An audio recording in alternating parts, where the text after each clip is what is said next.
I need to bring this up? Yeah. Yeah. He'll tell you what. Turn the mic that way. I like Keri's. Yeah. Oh. Today's show, I'm being joined now. Y'all, I'm a little rusty because I haven't had a guest in God knows when. But today's show, I'm being joined by Keri from the Throne Talk podcast. Hey, girl. Hey. Hey, girl. I am so happy to have you here. And to be honest, you're an amazing person. But can you tell the people exactly what you do? A lot. I am a singer, a songwriter. I am a podcaster of the Throne Talk podcast. I am a personal trainer, and I have a fitness business, as well as I am a pageant coach as well. And the list just keeps growing, and I'm just trying to figure it all out one day at a time. That's all we have. We just got one day at a time. One day, that's it. I couldn't really tell them what you did. I know. It's so okay. I felt like no one could explain what you did like you.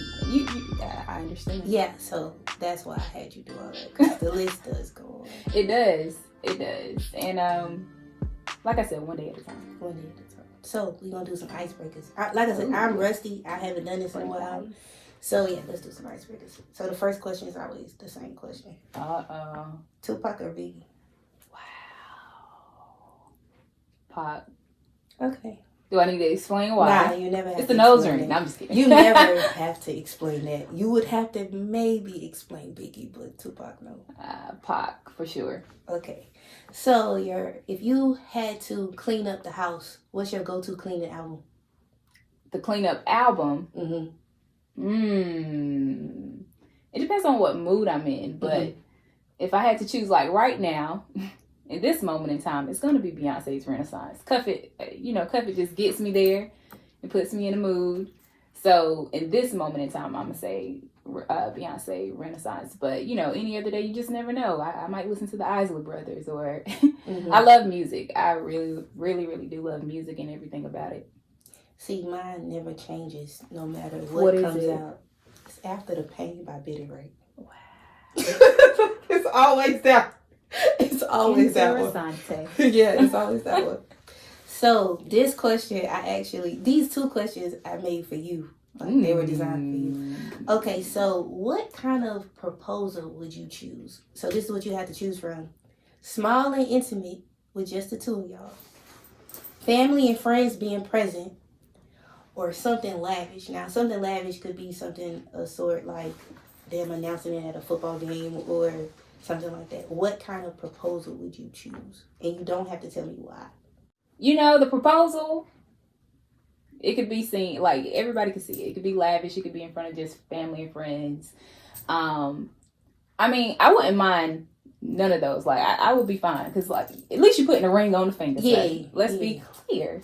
But I'm going to say none of those matter to me, but I will say I want my ceremony to be intimate. Okay. That makes sense. Yeah. So it's like the proposal and like just be intentional, and you're going to have to be very smart because I figure out everything. Mm-hmm. But so yeah, because I want my ceremony to be close and intimate with people who actually approve of our union and not just people coming to spectate or just because we know you.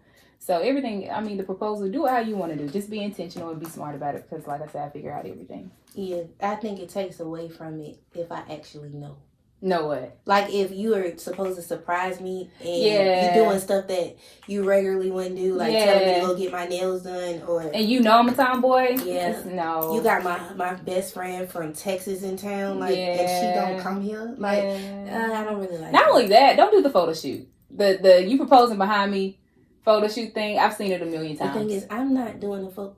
We're not going there because that's a whole nother topic. I feel like as soon as you take a picture with somebody, the relationship is over. Really? That's always happened with me. You shouldn't think like that. I hear the anxiety in your chest. Yes, my chest started hurting thinking about it. Don't do it.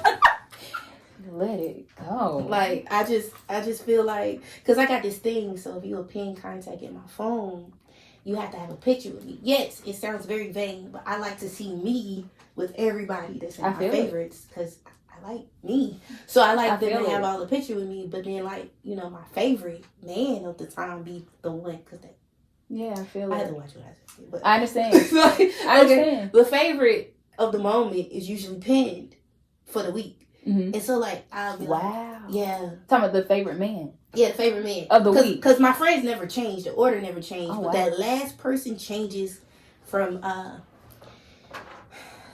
lose interest easy.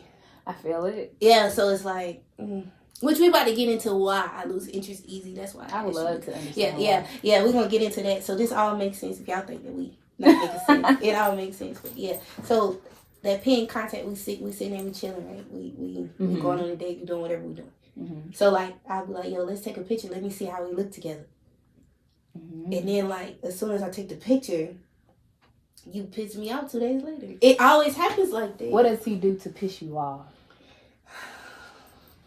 They don't always do the same thing. But good examples. Good examples would be the consistency changes. Mm-hmm. Like, I wrote a tweet one time. I'm gonna get to the tweet that has you sitting in front of me, but I wrote a tweet. I wrote a tweet one time, and the tweet was I retweeted a tweet. I quoted it, and the girl was like, "What do you do to make a man not be interested in you?" And my answer was, "Do you remember what I said?" I read a lot of your tweets, so you're gonna have to remind me. I'm listening. So what I said in return to the girl that asked, how do you get a man to be uninterested? I said, like him back. And my mentions went crazy. Why would you say that? Tell me I'm lying. Like, as long as I let you chase me, you're so interested in me. And then as soon as I actually show the same interest back, you just don't act the same anymore. Why you wanna act like Yeah. Do you want me to respond to that? If you like to, yes. So you said the girl said, what do we do to make guys not interested in us anymore? Mm-hmm. And you said, like them back. Wait, what did the mentions say? What did they say? What did they comment back? I had some guys tell me that the man didn't like me in the beginning, and that's why he acted like that. I'm not saying that they're wrong, because people can pretend for so long until they get what they want. Mm-hmm. So they could have not had a genuine interest in the beginning, and then once I started liking them back, then they didn't like me.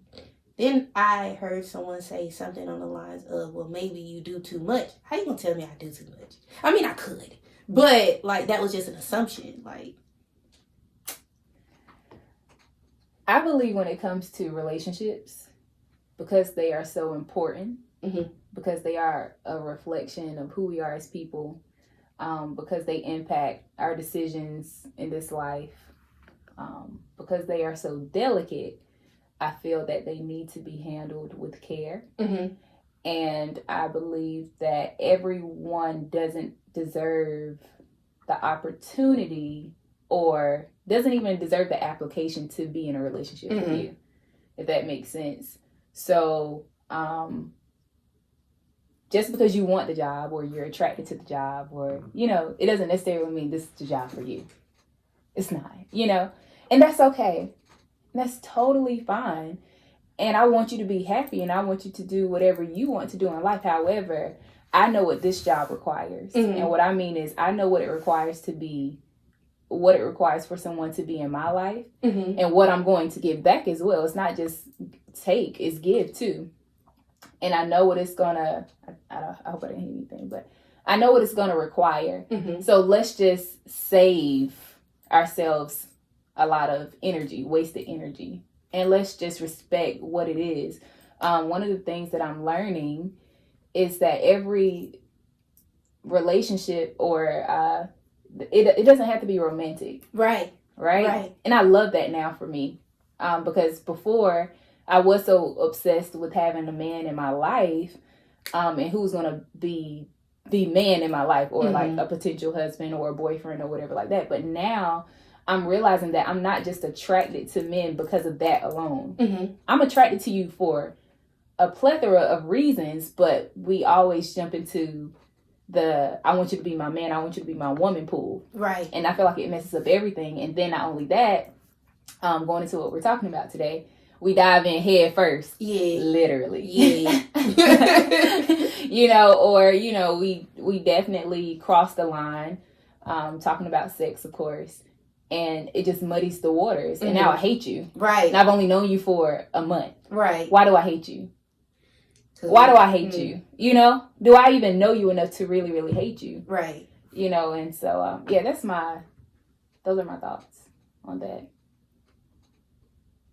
That was a lot. It was a lot. but I needed to hear it. And the reason why I was holding my mouth, they can't see me. But the reason I was so shocked, I had a conversation with a guy earlier today. And everything you said, he was just like, people apply for jobs that they're not qualified for. He was like, okay, so you want me to be your man, or you want to date, or you want to be, whatever it is that you want to be. But then you don't even, okay, so for example, he's into sports. Like, he loves sports. You hate sports. How's this going to work? Like, it's certain things. Now, I feel like you don't have to be into sports to date someone that loves it, but I do feel like you have to have either be indifferent or be a little open to it, because it'll be stuff that he would want to do, and he probably would want to do it with you. But if you hate it, for example, going to a game, I dated a guy that was really into football. I knew nothing about football. I'm an only child. I knew nothing about it, but we went to football games and I had the time of my life. It was fun. I didn't know what was going on. Yeah. And I learned, like, I didn't want to ask too many questions. I just yelled when everybody else yelled over it. And I remember one Valentine's Day, because I actually believe in buying Valentine's Day gifts for whoever I'm dating at the time. Yeah. So I got him a basket full of his favorite football player stuff. Like, it was just like it was pen, joggers, a sweatshirt. The Laundry bin had all the stuff in it. And he was just so blown away. And it didn't cost a lot. It didn't cost a whole lot, but it was just the thoughtfulness in it. So I do agree, like, for example, I podcast. You may not know anything about podcasting, but let me tell you something. I'll never have too many microphones if you want to buy me something. Yeah.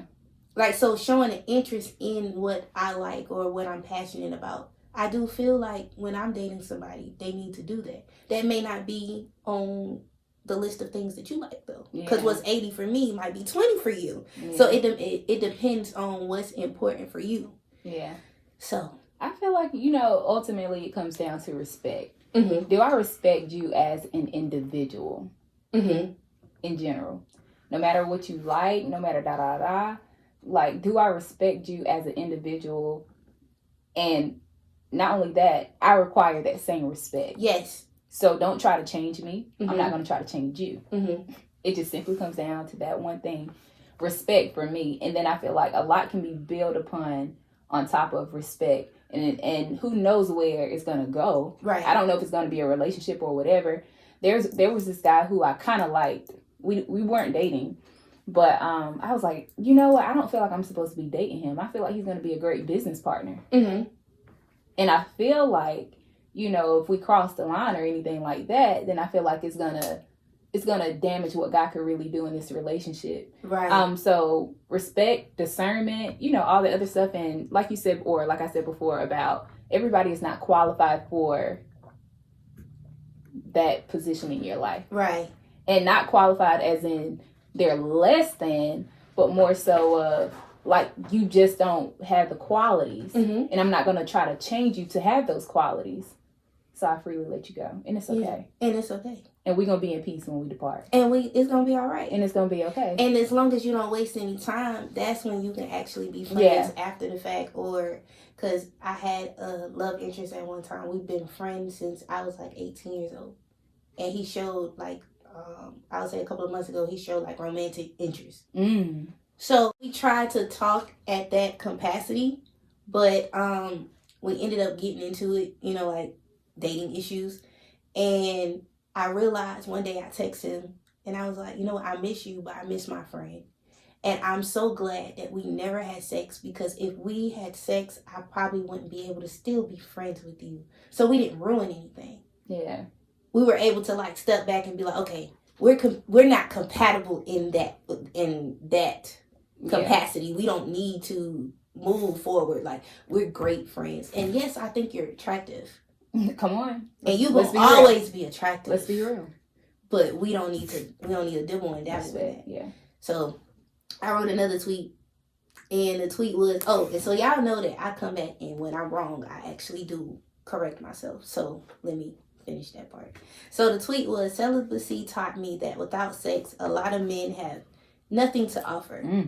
So I remember that one. That's the one. My kid tweeted me and was like, have you done a show on this yet? And I was like, nah, but you want to come on? So first, before we get into the conversation, I need to make a correction because a lot of us use the word celibacy incorrect.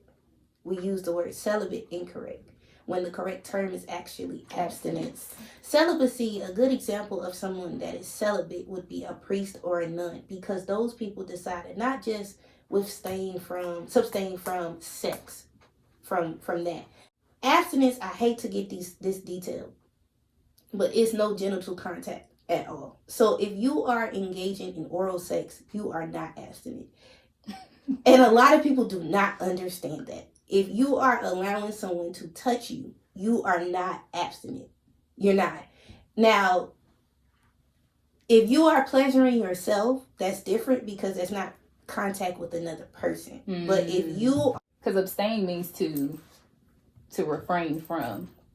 And a lot of people don't realize that word don't just mean for sex. Because when I was researching anything, it could be alcohol. It could be anything from anything that you decide to let go of. But so if you saying I'm abstaining from sex, then anything that falls under the sex category, if you're abstaining from those things, then yes, you are abstaining from sex. So like you said, like oral sex is indeed sexual contact, sexual pleasure, or whatever like that. Even masturbation. Are you abstaining from the sexual pleasures per se?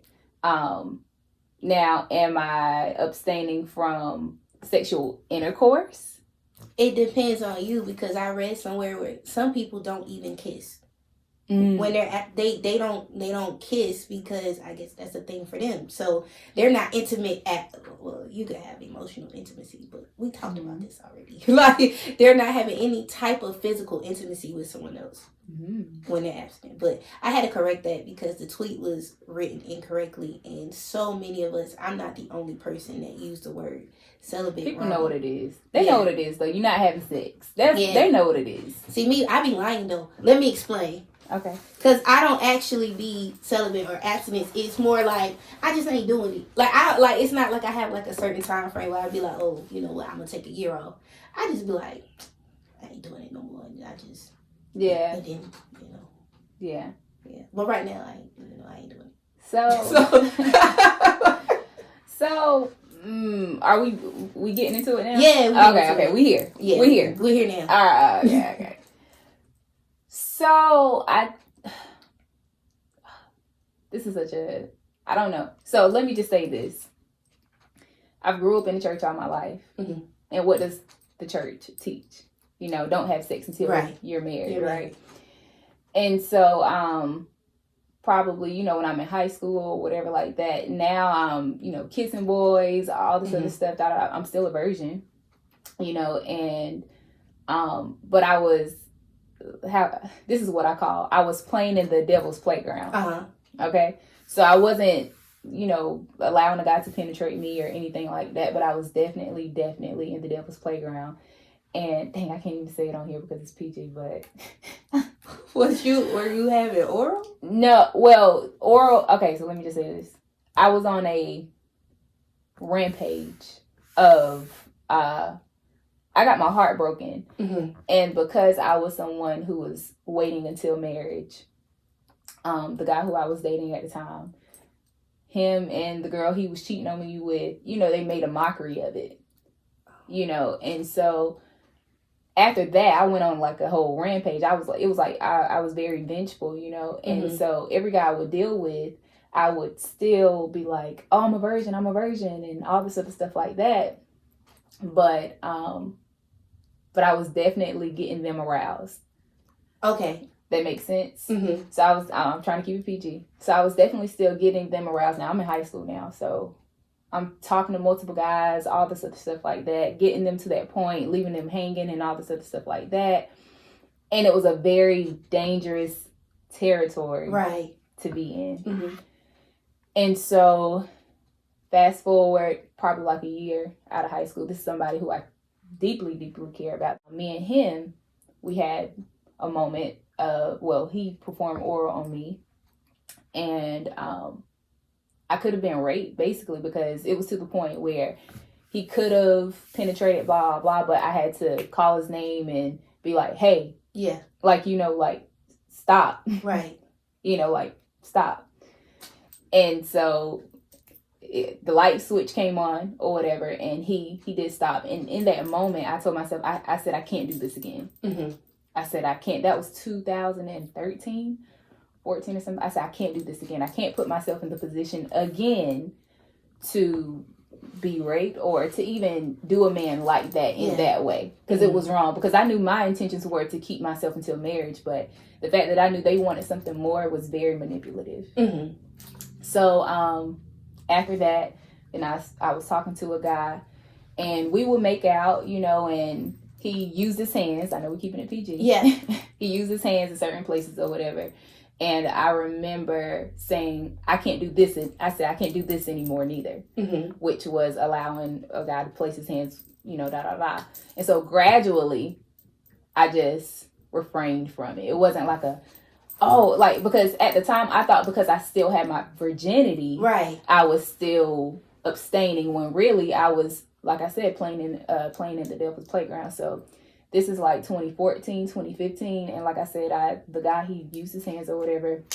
And I was like, you know what? I can't do this anymore neither. Mm-hmm. And so ever since then, 7 years ago, I have not allowed anybody to touch me down there in that way at all. Have I kissed? I haven't kissed anybody in like 2 years. But other than that, since 2015, I have not allowed any man to touch me in any way like that. So how has that affected your dating life? You just said you weren't kissing, but do you date now, or? So I realized that there was a lot of healing that needed to take place on my end. Mm-hmm.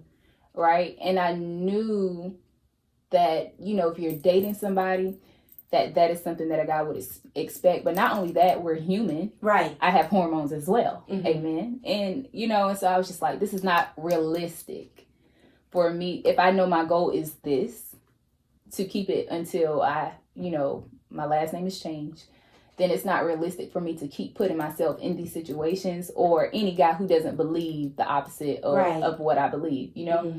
And so I think probably around like 2018, in the middle of 2018, I went into like a bubble.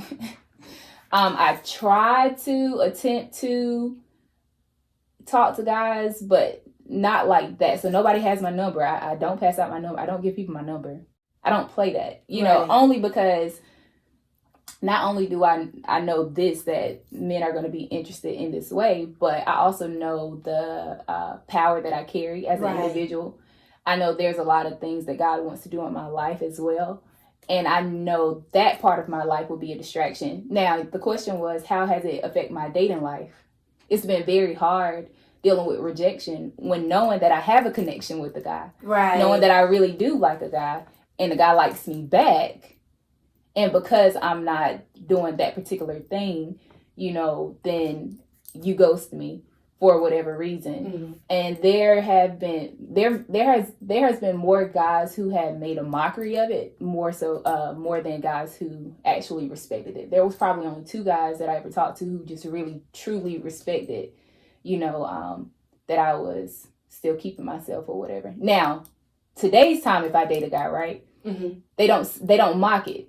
You know why? Because they done did X, Y, Z, right, blah, blah, blah. And now it's reverenced more. Yeah.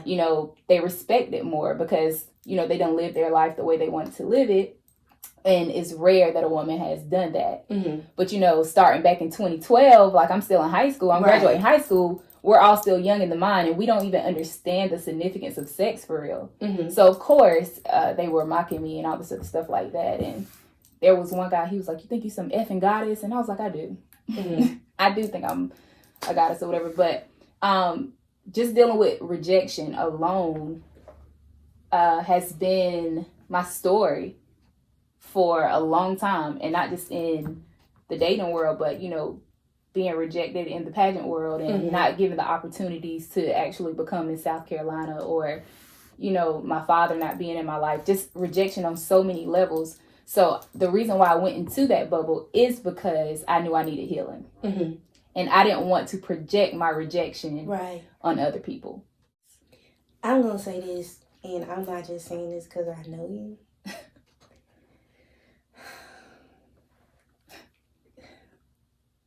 Thank you for holding yourself and proving that people can still do it. It's not a myth. Yeah. And I don't regret my children. I love my kids. I think about it all the time, actually, because I don't have the idealistic family. Like, I don't have the idealistic co-parenting situation. I don't have that for either one of them. And I can honestly say 90% of the people that I've given my body to, I don't feel like they deserved it. So now I'm very careful with what I do and who I do it with. Like I said, I don't think I deserve to use the word. I didn't say that a few minutes ago. I said I lie. It's not that I lie. It's just that I hold myself until I am dating someone and then it happens. But here's the thing. It's like when you take sex off the table. Yeah. And you really get... It's sort of like I took alcohol off the table. Yeah. And when I stopped drinking... The last 3 guys I dated, I can honestly say 85%, and my stats are not exaggerations. Like, I'm not even being dramatic right now. 85 to 90% of our relationship or the time that we spent, I was drunk. And then when I stopped drinking and I saw clearly, I realized I wasn't even attracted to the type of people that they were. If I was sober, I never would have gone on a second date, let alone even called you my boyfriend. Or gave you my body if I didn't have anything to drink. Yeah. Now, I'm not sitting here saying that I was raped by them, because I wasn't. I'm just saying when you take certain things, certain factors off the table, can we have a good conversation? Do I like you? Do I like you for real? Do I really like you? Do I like the way you respond to that?